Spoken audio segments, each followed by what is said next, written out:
এই দেশকে আমরা একটি নিরাপদ ভূমিতে পরিণত করতে চাই।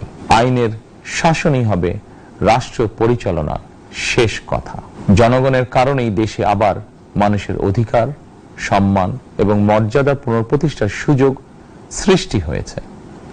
আমি দেশবাসীর উদ্দেশ্যে একটি বার্তা দিয়ে বলতে চাই, মুসলমান, হিন্দু, বৌদ্ধ, খ্রিস্টান তথা দল, মত, ধর্ম, বর্ণ নির্বিশেষে পাহাড়ে কিংবা সমতলে বসবাসকারী এই দেশ আমাদের সবার। প্রতিটি নাগরিকের জন্যই এই দেশকে আমরা একটি নিরাপদ ভূমিতে পরিণত করতে চাই। একটি স্বনির্ভর, নিরাপদ, মানবিক, গণতান্ত্রিক বাংলাদেশ প্রতিষ্ঠাই বিএনপি সরকারের লক্ষ্য।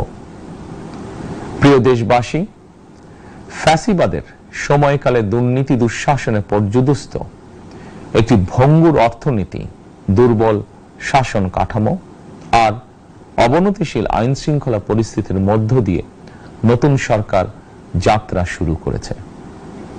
আইন শৃঙ্খলা পরিস্থিতির উন্নয়ন এবং কঠোরভাবে দুর্নীতি নিয়ন্ত্রণের মাধ্যমে জনগণের মনে শান্তি, নিরাপত্তা ফিরিয়ে আনাই হচ্ছে আমাদের সরকারের প্রধান অগ্রাধিকার।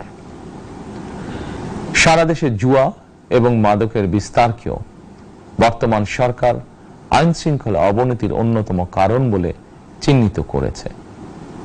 সুতরাং জুয়া এবং মাদক নিয়ন্ত্রণে আইন শৃঙ্খলা বাহিনী সব রকমের কঠোর পদক্ষেপ গ্রহণ করছে। জনজীবনে শান্তি ও নিরাপত্তা নিশ্চিত করতে সরকার সর্বোচ্চ উদ্যোগ গ্রহণ করছে। দেশের প্রতিটি সাংবিধানিক এবং সরকারি, বেসরকারি প্রতিষ্ঠান চলবে বিধিবদ্ধ নীতি নিয়মে। দলীয় কিংবা রাজনৈতিক প্রভাব, প্রতিপত্তি অথবা জোর জবরদস্তি নয়। আইনের শাসনই হবে রাষ্ট্র পরিচালনার শেষ কথা।